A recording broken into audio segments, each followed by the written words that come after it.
Throughout history, power hasn't only been measured by swords or territory. It's also been built on something far less tangible: images, symbols, and culture. From the sacred temples of ancient Egypt to the grand squares of medieval Europe, and even the political stages of today, soft power has always been there. It's the ability to persuade, to captivate, and to make people believe, without spilling a single drop of blood. Cleopatra, the last queen of Egypt, is perhaps the most dazzling example. With sharp intelligence and a masterful command of image, she turned beauty, voice, and elaborate rituals into political weapons strong enough to make Rome itself bow down. But Cleopatra wasn't the only one who understood this. Think of George Washington in his white robe at the inauguration, Napoleon placing the crown on his own head, or Queen Victoria embodying the role of the mother of an empire. All of them used symbols to strengthen their power. In this series, we'll dive into 10 key moments where Cleopatra's story intersects with other leaders and nations, to see one simple truth: the art of soft power never disappears. It just changes shape with every era. Episode 1. Cleopatra. When power wore the robes of a goddess. Have you ever wondered how a flesh and blood human being could make millions believe she was the very embodiment of a goddess? Picture this: a morning in Alexandria, more than 2,000 years ago. Trumpets blare in the distance. Incense smoke drifts across the streets. Crowds pack the stone steps, their eyes fixed on the palace gates. And then, from those towering doors, a figure emerges. Cleopatra, radiant under the rising sun, crowned not just with gold, but with the divine aura of the goddess Isis. In that moment, she is no longer just a queen. She is a goddess, and the people bow down, believing. But Cleopatra knew the truth. She was only human. What made her extraordinary was her genius in turning religion into politics, belief into raw power. Cleopatra, the last queen of Egypt, was not simply famous for her beauty, as Hollywood so often suggests. She was brilliant, subtle, and above all, she understood how to guide the human mind through symbols. The Egyptians worshipped Isis, the goddess of fertility, motherhood, and protection. Cleopatra, with her sharp mind, borrowed that divine image to legitimize her rule. She didn't just show up as a monarch. She appeared as Isis walking the earth. She wore gowns embroidered with gold, crowned herself with the crescent moon and cow horns of the goddess. Ancient writers tell us that when she entered the temple, the entire atmosphere seemed to freeze. Music lingered, light shimmered off the jewels in her robe, and everyone held their breath. But Cleopatra went even further. She turned perfumes and cosmetics into political weapons. Remember, Egypt was the land of incense and oils. She knew fragrance could manipulate human emotion. They say that when her golden ship sailed the Nile, the scent of roses and jasmine floated miles ahead, enchanting all who caught it. So here's the question: was this mere vanity, or was it an invisible weapon? Modern psychology actually backs Cleopatra up. Scientists now know that our brains link memory and emotion with images and scents. A dazzling picture makes us trust. A pleasing fragrance makes us feel safe, even blessed. Cleopatra had cracked this code thousands of years before we gave it a name. A colleague once told me, Cleopatra didn't just rule with power, she ruled with people's imagination. And that's exactly it. She transformed politics into ritual, so Egyptians didn't simply obey her, they worshipped her. Think about it. Do we still see this today? When a political leader steps onto the stage, with blinding lights and thunderous music, how different is that from Cleopatra's ceremonies? When Apple launches a new iPhone with lasers, LED walls, and carefully timed soundtracks, aren't they using the same formula? When you attend a parade, a church service, or a stadium concert, and you suddenly feel small before the spectacle, that feeling, Cleopatra mastered it long before us. I remember an older friend once told me, I used to think Cleopatra was just a beautiful woman. Now I realize she was the first true master of media long before newspapers or social networks existed. And I could only nod. Now imagine another morning in Alexandria. The city was once the beating heart of the ancient world. A great library, bustling harbors, sunlit marble streets. When Cleopatra appeared, dawn light bounced off marble walls and off the shimmering gold she wore. People lined the streets, bowing as she passed. None dared meet her gaze. To them, she wasn't just a queen. She was the goddess who protected their lives. A friend once said to me, "When I think of Cleopatra, I don't picture beauty. I think of raw presence, the kind that makes you kneel without a sword being drawn." And truly, that was her gift. In Egyptian festivals, she didn't stay distant on her throne. She joined the rituals, embodying divinity itself. Rose petals scattered at her feet. Perfumed winds followed her.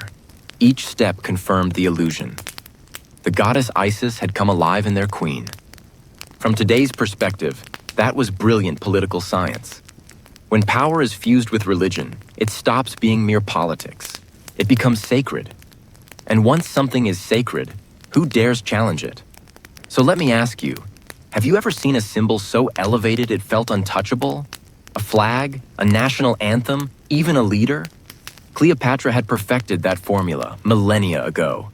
History remembers her romances with Caesar and Mark Antony. But do you think beauty alone could hold a kingdom? No. Cleopatra wielded beauty as a tool, a stage, a spectacle. Records tell us she even had her own cosmetics workshop. Honey, resin, olive oil for her skin, minerals and natural dyes for her face. More than fashion, it was theater, and scent was her secret weapon. When she sailed with Mark Antony on the Nile, her ship was drenched in rose fragrance. Antony wasn't just charmed by Cleopatra, he was seduced by the entire atmosphere she created. A modern scholar once called her the first marketing genius in history. And honestly, it's hard to disagree. She understood what every brand understands now.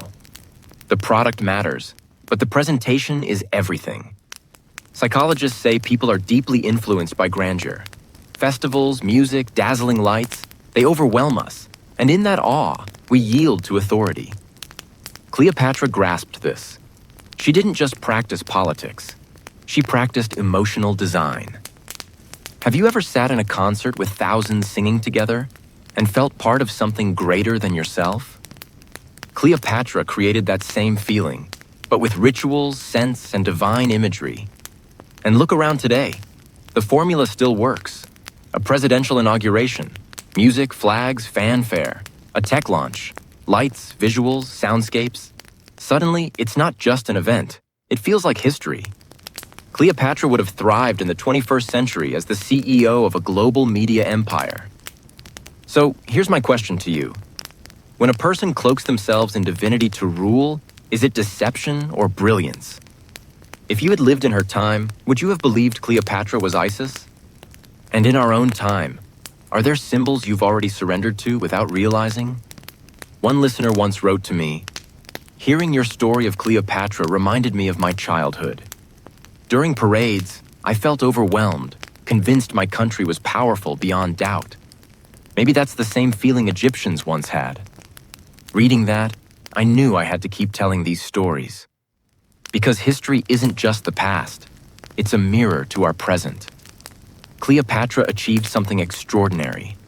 She turned politics into religion, power into faith, and herself into an eternal symbol. To her people, she wasn't just a queen. She was Isis, descended to earth.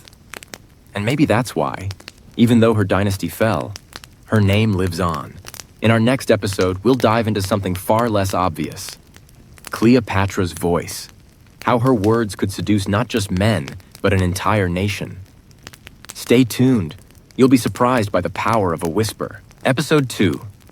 Voice and language, Cleopatra's secret weapon. Have you ever heard a voice that made you stop everything, just to keep listening? A voice that didn't need beauty, didn't need gold or jewels. Just the sound alone could make you trust, admire, even obey?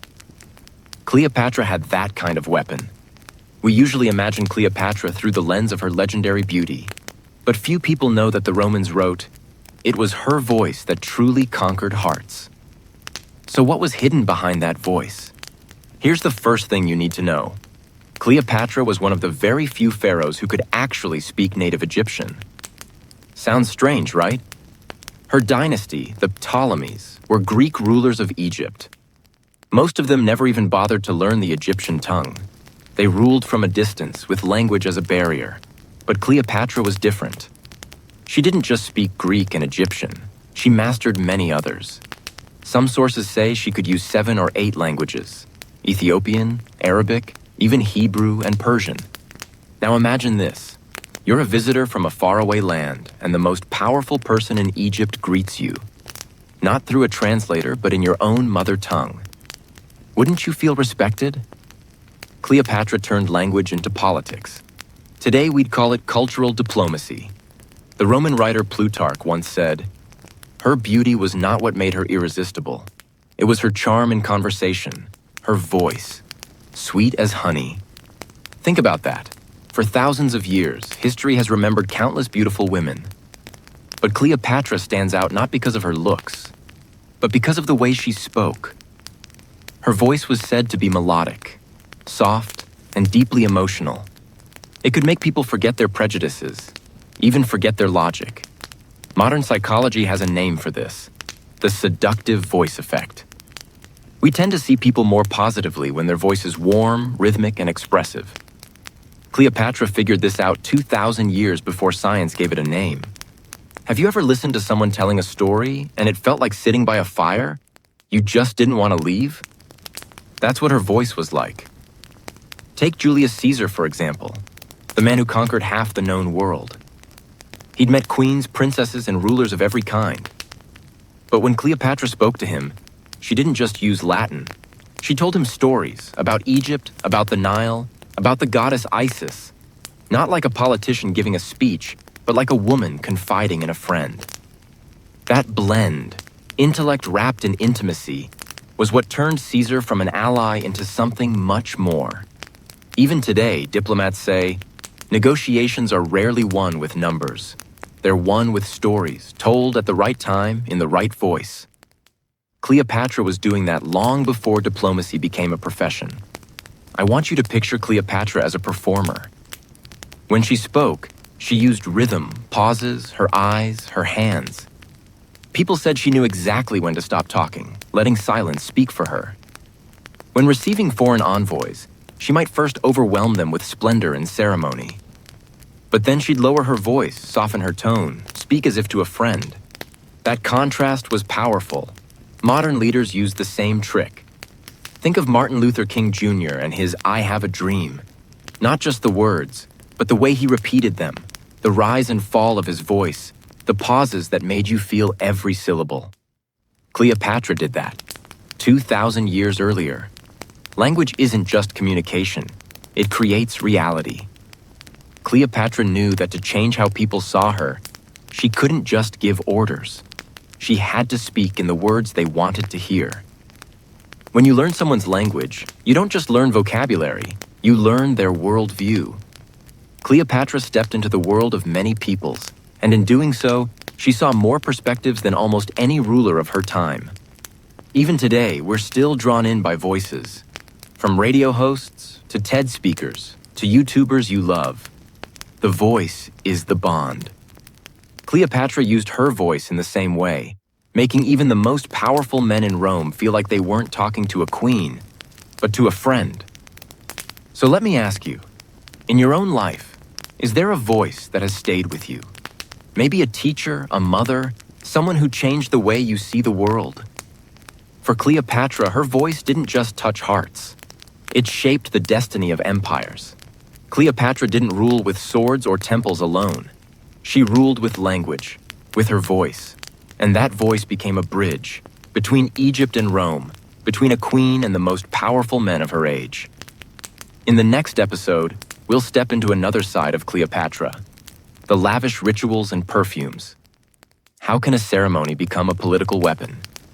And why did the scent of roses on Cleopatra's golden ship haunt Mark Antony forever? Join me in Episode 3. Episode 3, when rituals, fashion, and cosmetics became politics. Have you ever wondered why we dress up for ceremonies? Why presidents always appear perfectly tailored in public? Or why great rituals are filled with music, fragrance, and light? The truth is, this isn't new at all. More than 2,000 years ago, Cleopatra already understood that rituals, fashion, and cosmetics weren't just about beauty. They were weapons of politics. Picture this: a morning in Alexandria. Crowds gather in the square. Suddenly, Cleopatra appears, not just as a queen, but like a goddess descending from the heavens. That wasn't chance. It was theater. It was a stage she herself directed. Cleopatra tied her image to the goddess Isis, protector of mothers, fertility, and rebirth. To make that real, she staged rituals where every detail carried meaning. The golden throne blazing under the sun, the scent of incense drifting in the air, dancers moving to the rhythm of drums, and Cleopatra herself, dressed in magnificent robes, stepping into the crowd as if she were a living divinity. In ancient Egypt, politics and religion weren't separate. A ruler wasn't just a leader, they were a bridge to the divine. Cleopatra knew this, and every appearance she made was a performance of sacred power. But Cleopatra didn't stop at rituals. She turned cosmetics and fashion into political tools. We've all heard the story that Cleopatra bathed in donkey's milk to keep her skin soft. It might sound like a legend, but it reflects something real. She carefully crafted her image, down to every detail of her body. She used eyeshadow made of malachite and galena, not only to look striking, but also to protect her eyes from the sun and disease. Cosmetics in her hands weren't just decoration. They were science, practicality, and politics combined. Imagine her stepping before the public, eyes lined in deep blue and black, catching the sunlight so that it looked like a halo surrounded her. That wasn't just fashion. That was visual politics. Cleopatra was famous for her perfumes. Stories say that when she sailed to meet Mark Antony, her ship was drenched in roses and lavender, so much that he smelled her before he even saw her. See what she did? She built a complete stage. Image, music, fragrance, all designed to leave a memory that could never fade. And if you think about it, luxury brands today do the exact same thing. Step into a high-end fashion boutique. What hits you first? Not just clothes, but lighting, music, and scent. Cleopatra mastered this art thousands of years ago. Cleopatra never dressed just to look pretty. She dressed to send a message. When she met Roman envoys, she wore Greek-style clothing, showing she understood their culture. But in front of the Egyptian people, she dressed as Isis, proving she was their living goddess. Her fashion, in today's terms, was a form of nonverbal language. Think of modern leaders. Why does an American president choose a red or blue tie? Why did Queen Elizabeth II wear such bright colors? It's never random. Every choice is political. Cleopatra knew this long before. What amazes me is this: Cleopatra wasn't just a good actress. She was the director of her own life. She turned every event into a performance, and she was always the star. Someone once said, "People don't remember exactly what Cleopatra said, but they remember how they felt when she appeared." That's the difference between an ordinary politician and an icon. Have you ever met someone who changed the atmosphere of a room just by walking in? That was Cleopatra. And she cultivated that presence through rituals, fashion, and even the smallest cosmetic detail. Cleopatra's lesson to us isn't just about beauty, it's about intention. Beauty becomes power when you know how to use it. Not natural beauty, constructed beauty, designed beauty. Cleopatra showed that sometimes a trace of perfume, a stroke of eyeliner, or a perfectly chosen dress could achieve more than an army. And if you think deeper, you'll see humans have always needed ritual. Whether it's a family dinner, a church service, or even a soccer match, ritual makes us feel part of something greater. Cleopatra used ritual to make her people feel connected to her, as if she were their goddess. When we watch modern inaugurations, Olympic ceremonies, or extravagant fashion shows, we're seeing Cleopatra's legacy. Beauty isn't just to admire, it persuades. Rituals aren't just to honor, they rule. So let me ask you, Have you ever attended a wedding, a concert, or a political rally and felt like you had stepped into another world? That's the exact feeling Cleopatra gave her people. She wasn't just a queen. She was a director, an artist, a master of communication. Rituals, fashion, cosmetics, these were her instruments to turn herself into a living legend. Episode 4. Cleopatra and the Art of Persuading Rome. Have you ever met someone who walks into a room and before they even say a word, you already want to listen? Or wondered how a woman from the distant East could captivate the most powerful men in Rome, Julius Caesar and Mark Antony, men who ruled armies, empires, and destinies? This isn't just romance. This is persuasion at its highest level. A kind of soft power Cleopatra turned into an art form. In the 1st century BCE, Rome wasn't just powerful. It was a machine, political, military, unstoppable. It swallowed nations whole. And what sat in its sights? Egypt. Rich with Nile grain, wealthy beyond imagination. A prize too tempting to ignore. Cleopatra knew this. She could never fight Rome with armies. If she wanted to keep her throne, she had to win Rome's heart. Not through force, but through allure, through intellect, theater, and strategy. The story goes that when Cleopatra needed to meet Julius Caesar, she was in danger. Her brother wanted her dead. She couldn't just walk into Caesar's palace. So what did she do? She had herself rolled up inside a rug, smuggled into Caesar's chamber. Picture it. The rug unrolls, and out steps Cleopatra. Young, brilliant, radiant. The greatest general in Rome, a man known for his icy control, is suddenly disarmed. Not by an army, but by surprise. From that very first moment, she planted herself in his mind. Not as a supplicant, not as a victim, but as a force. Here's the thing. Cleopatra wasn't relying on beauty alone. Ancient sources say she spoke 9 languages fluently: Greek, Egyptian, and the tongues of neighboring peoples. That set her apart. Many pharaohs before her didn't even speak Egyptian. But Cleopatra? She could talk to her people, and she could talk to Rome, on Rome's terms. Imagine a Middle Eastern leader meeting an American president, and suddenly, she delivers her words in flawless Latin. The impact would be undeniable. It wasn't just politeness. It was power. When Cleopatra spoke to Caesar, it wasn't as a weak woman begging for protection. She spoke as an equal, a strategic partner. And that's what made Caesar respect her. Did Caesar love Cleopatra? Probably. But more importantly, he saw her value. He needed Egypt's grain to feed Rome's legions. He needed an ally in the East to balance power. Cleopatra offered both. In return, she secured her throne and the backing of the most powerful man in the world. This wasn't just a love affair. It was a political contract, wrapped in romance. If Caesar fell to surprise and intellect, Antony fell to spectacle. When Antony summoned Cleopatra to Tarsus, she didn't arrive like a queen. She arrived like a goddess. A golden barge sailed up the river. Silk sails, gilded oars, slaves dressed as cupids. Cleopatra reclined on a golden couch, dressed as Aphrodite, with incense filling the air. Antony, a hardened soldier used to the dirt of battlefields, was stunned. Before he could interrogate her, he himself was captured. Captured not by force, but by performance. Boil it down, and Cleopatra's art of persuasion had 3 rules. 1. Surprise. Disarm them before they're ready, like the rug with Caesar. 2. Language and intellect. Speak in their tongue, prove you're their equal. 3. Theater and image. Turn every meeting into a stage, and always play the lead. That's how she won not just men, but empires. Here's what I think. Cleopatra teaches us that persuasion isn't just words.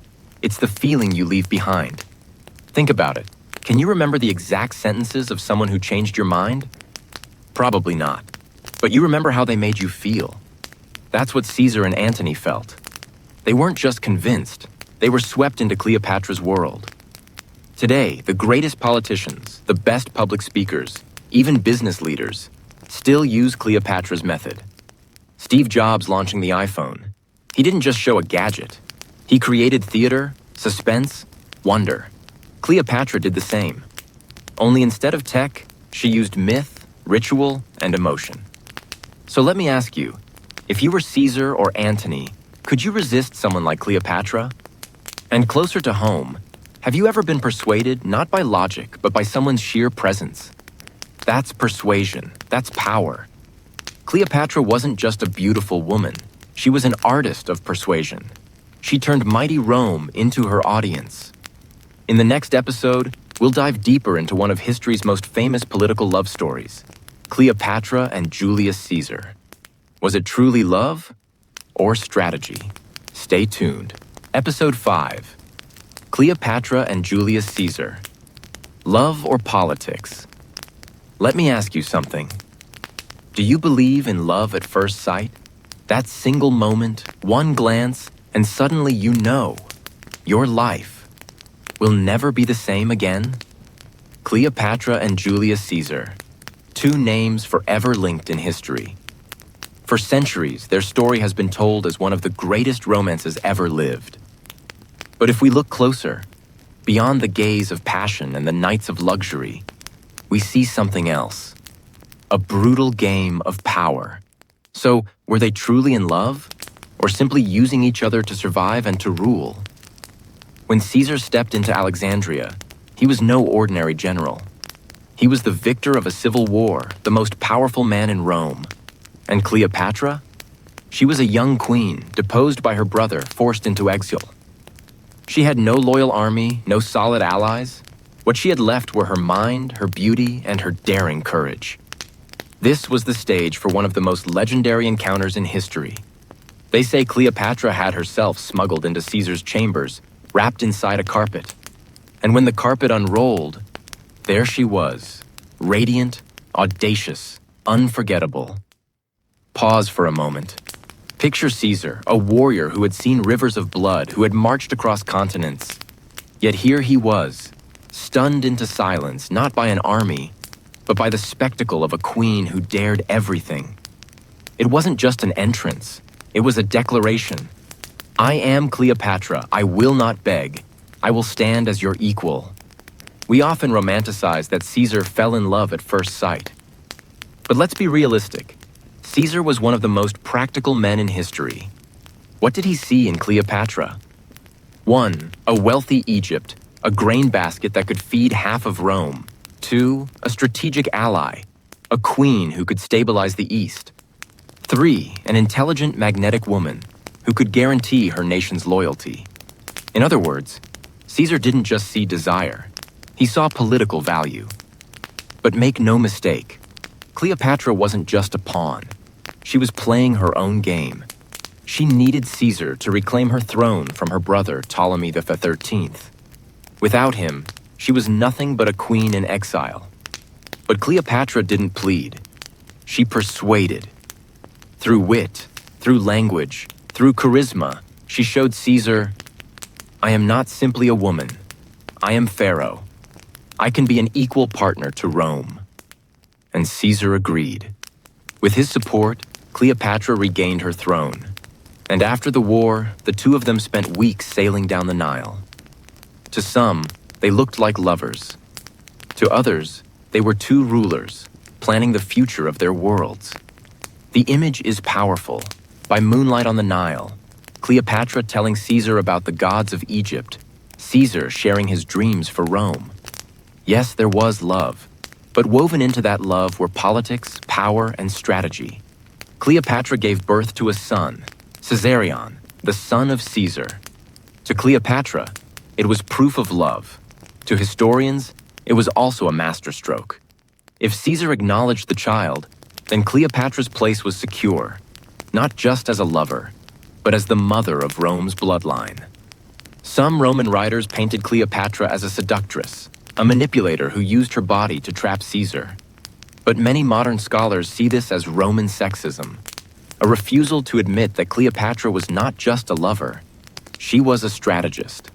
The truth, most likely, lies in between. Caesar and Cleopatra both loved and used each other. a romance made of passion and politics.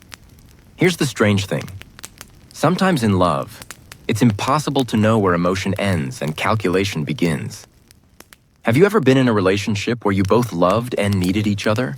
Where affection and self-interest were inseparable? That was Caesar and Cleopatra, a living reminder that love and politics are not separate roads, but sometimes the very same path. Even today, we see it.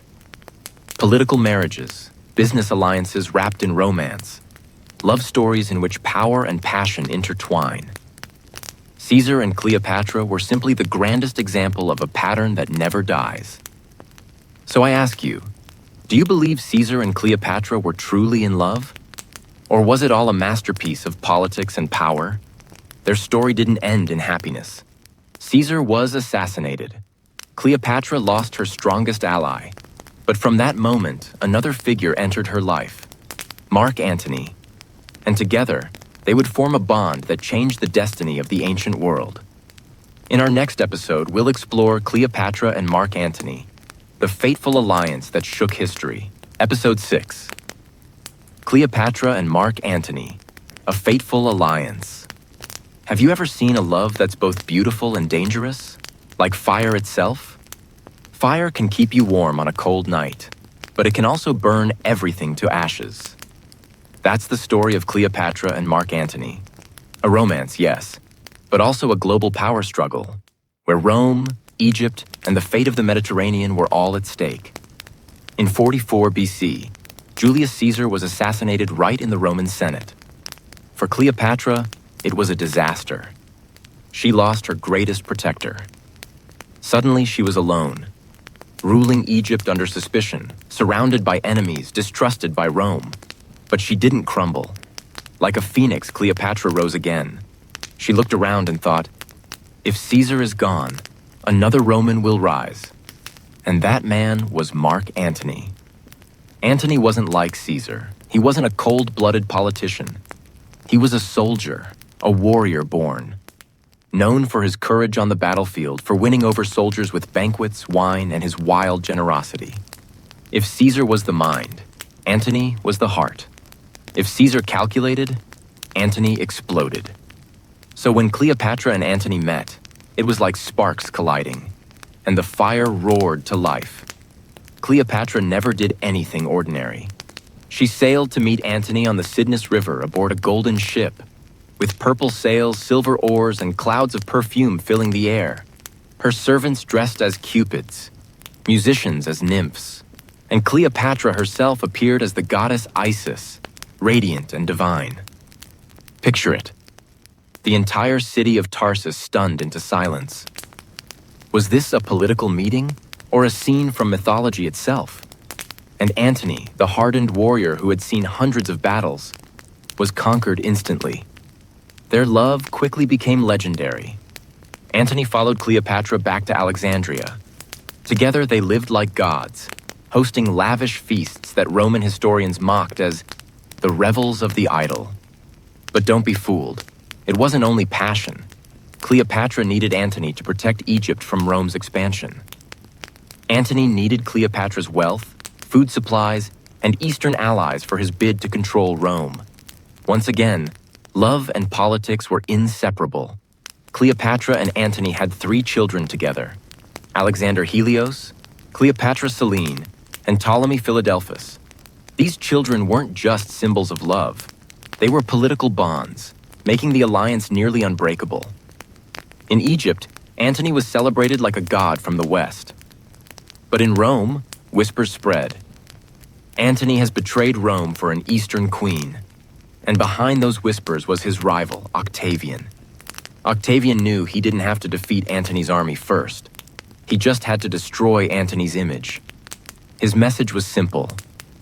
Antony is no longer Roman. He is Cleopatra's slave. He has betrayed his country. Cleopatra became the perfect villain, the seductress who bewitched Rome's greatest general. And that image became one of the most powerful propaganda weapons in Roman history. In 31 BC, everything came to a head at the Battle of Actium. This wasn't just a naval clash. It was a war between 2 worlds. the Western Rome of Octavian, the Eastern alliance of Cleopatra and Antony. But when the tide turned, Cleopatra retreated, and Antony, unable to abandon her, left the battle to follow. Together, they lost. Not for lack of power, but because their love outweighed strategy. After their defeat, Antony and Cleopatra returned to Alexandria. Octavian's forces closed in. In despair, Antony fell on his sword. Cleopatra, knowing she would never be paraded as Octavian's trophy, chose death by poison. Legend says from the bite of a cobra, a love that burned as bright as fire, ended in tragedy. Here's the irony. Sometimes, it's the intensity of love that destroys it. Cleopatra and Antony loved each other so fiercely, they gambled empires and crowns. And because of that, they became eternal symbols. For over 2,000 years, their story has been told, not just as romance, but as the saddest political love song in history. And even today, we still see new Cleopatras and Antonys. Couples whose love is entangled with power, ambition, survival. Politicians, celebrities, billionaires. Do they truly love each other? Or is it all just strategy? Maybe, like Cleopatra and Antony, the answer lies in between. And maybe, that's what makes it fascinating. So what do you think? Did Antony truly love Cleopatra, blinded by passion? Or was it always doomed? A political tragedy dressed as romance. The Cleopatra-Antony alliance ended in fire and death. But their fall opened a new chapter. Octavian became Augustus, the first emperor of Rome. Egypt became a Roman province, and the ancient world was never the same again. In our next episode, we'll explore fashion, fragrance, and image, why Cleopatra is remembered as the movie star of the ancient world, and how her legacy still lives on today. Episode 7, Cleopatra, Fashion, Perfume, and Image, the movie star of the ancient world. Have you ever met someone who walked into a room and suddenly the whole place lit up? Not because they were the most beautiful, but because they carried an aura that made every pair of eyes turn toward them. That was Cleopatra. It wasn't just power. It wasn't just beauty. Cleopatra understood how to use fashion, fragrance, cosmetics, and image to turn herself into the ultimate star of the ancient world. Today, we'd call it the power of branding, the art of personal image as a weapon of influence. The Egyptians were already known for their elegance, but Cleopatra elevated that into a form of political art. Every time she appeared in public, she wasn't simply wearing a dress, she was sending a message. When she wanted to embody tradition, she dressed as Isis, the mother goddess. When meeting Romans, she adapted her style to echo Western tastes, familiar enough to draw them in, exotic enough to keep them in awe. Think about it, a queen who mixed and matched fashion not for vanity, but as cultural diplomacy. Doesn't that remind you of politicians or celebrities today? Those who carefully pick every gown, every suit to send a message? And then there was perfume. The Egyptians were masters of scent. Jasmine, rose, myrrh. Cleopatra turned it into theater. Some sources say that when she sailed to meet Antony, the air was thick with fragrance long before the golden ship even appeared at port. People didn't just see Cleopatra, they smelled her. 2,000 years later, we still use perfume as a signature of identity. Maybe Cleopatra was the first person in history to truly understand the idea of personal branding through scent. Cosmetics were another weapon. Cleopatra's black coal eyeliner wasn't just for allure. It protected against the desert sun. She bathed in milk, used honey and oils to preserve her skin. For her, beauty wasn't personal vanity. It was political theater. A radiant queen meant a radiant nation. Now imagine this. A woman who turned skincare, makeup, and fragrance into matters of state strategy. Sounds bizarre? Yet that's exactly what Cleopatra did. And she didn't stop there. Cleopatra mastered public image. She had her portrait stamped on coins, so that every Egyptian, every merchant, carried her face in their hands. She staged ceremonies with calculated gestures and dramatic entrances, more performance than accident. If Cleopatra were alive today, She'd be the one walking the Cannes' red carpet, the Instagram superstar with millions of followers. Historians call it soft power, influence not through weapons, but through allure, culture, and image. Think about it. Cleopatra never had an army as strong as Rome. Yet she made Caesar and Antony, the two most powerful men of their time, kneel before her. How?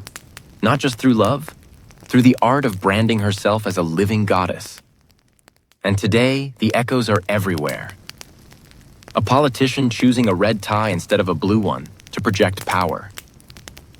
A movie star wearing a gown that sparks headlines.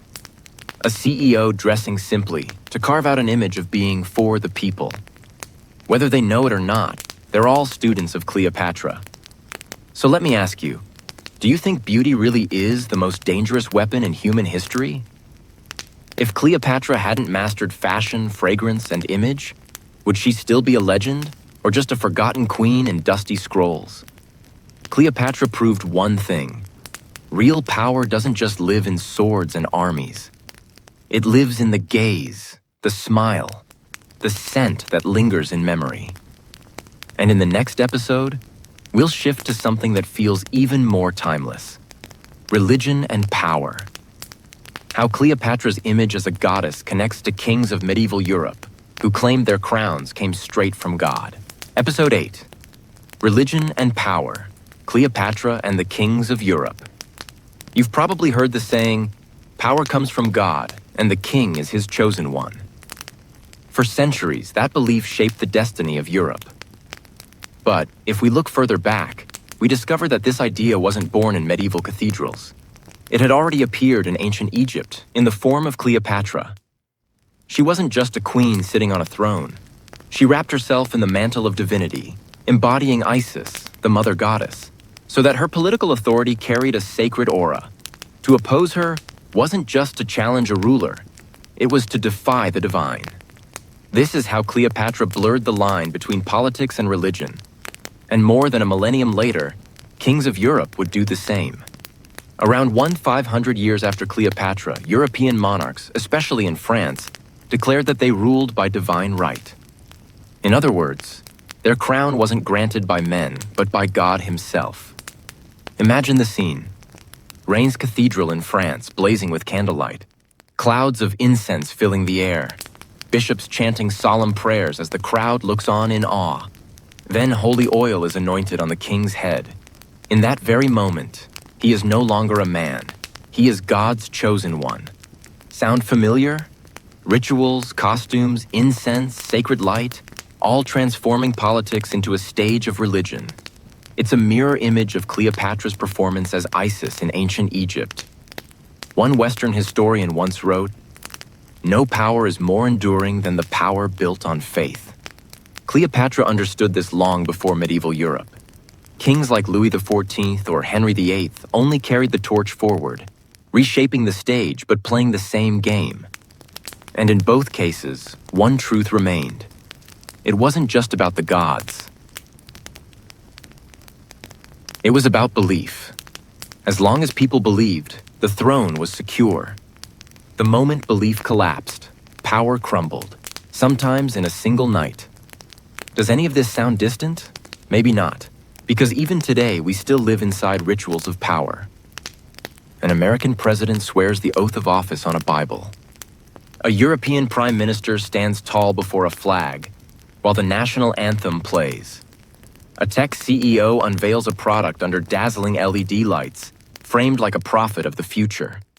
Cleopatra would have smiled knowingly. She already understood this timeless truth. People don't only want leaders, they need symbols. Something sacred, something larger than life to place their faith in. So here's the question. If religion once gave power its sacred robe, what will the future bring? Will science take that role? Will technology? Could artificial intelligence become the new mantle of belief? Perhaps the next Cleopatra won't be found in temples or palaces, but on a global stage, holding up something the world believes will transform everything. In the next chapter, we'll leave the sacred halls and step into something far more intimate. Love as diplomacy. Cleopatra wasn't just a queen, she was a strategist of the heart. With Caesar and Antony, passion became politics, and romance became the battlefield where empires were won and lost. Because sometimes, it isn't swords or crowns that decide history. It's the human heart. Episode 9. Cleopatra and the Diplomacy of Love. When the heart decides the fate of an empire. Have you ever wondered, what is stronger than swords, armies, or even mighty castles? Sometimes, the answer is the human heart. History is full of wars fought for power. But just as often, empires have been preserved or destroyed because of love. And Cleopatra is perhaps the most dazzling proof of this truth. She turned love into a weapon of diplomacy, an art few dared to practice. Yet she mastered it so completely that the world has never forgotten. Let us return to 48 BC. Cleopatra, barely in her 20s, was locked in a deadly power struggle with her younger brother. At that moment, Julius Caesar, the most powerful man in Rome, arrived in Egypt. Cleopatra understood one thing. Unless she won Caesar's heart, she would lose her throne. So she devised a daring plan. Secretly, she had herself rolled inside a carpet and smuggled into the palace where Caesar was staying. Imagine the scene. The carpet unfurls, and instead of a gift, a living queen emerges. Radiant, fearless, magnificent.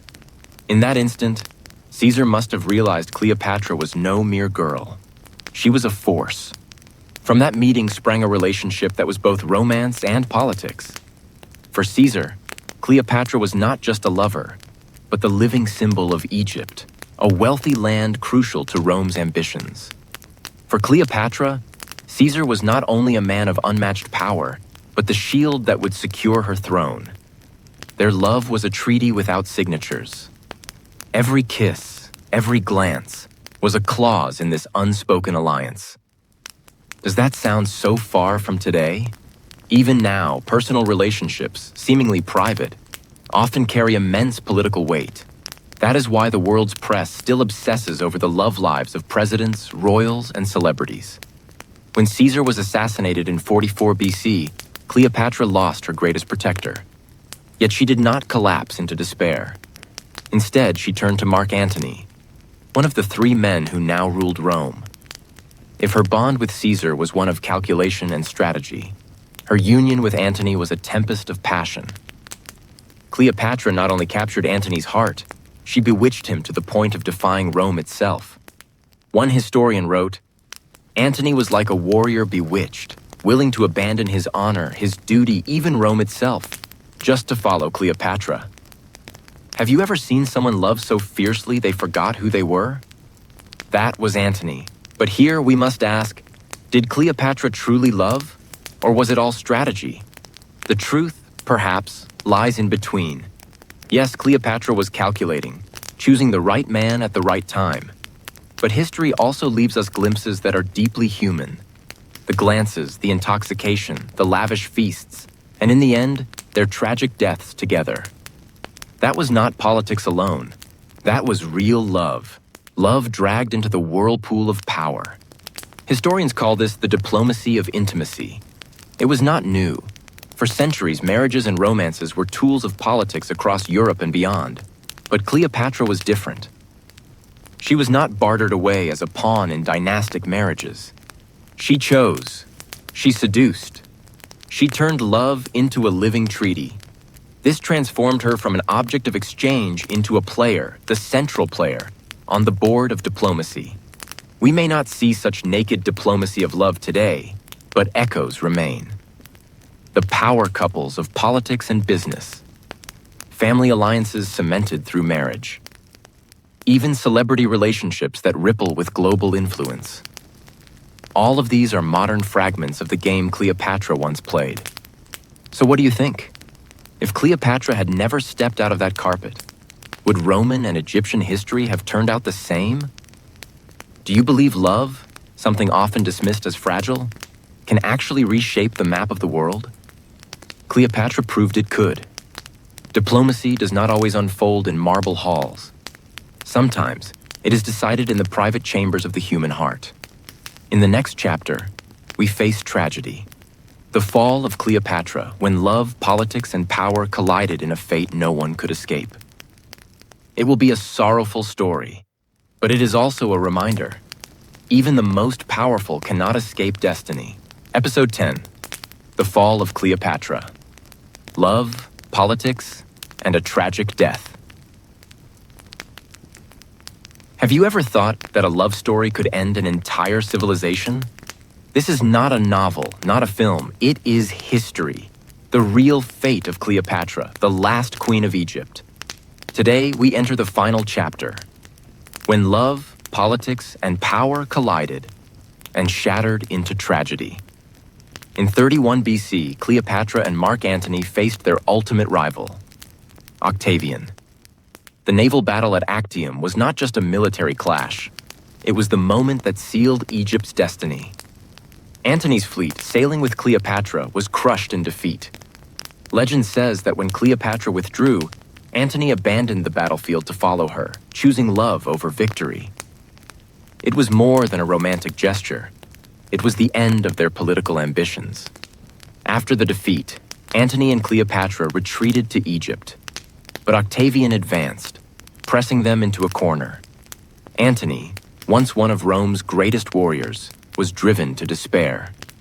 When he heard the false news that Cleopatra was dead, he fell on his Roman sword. Cleopatra, upon seeing her lover dying, could no longer maintain the pride of a queen.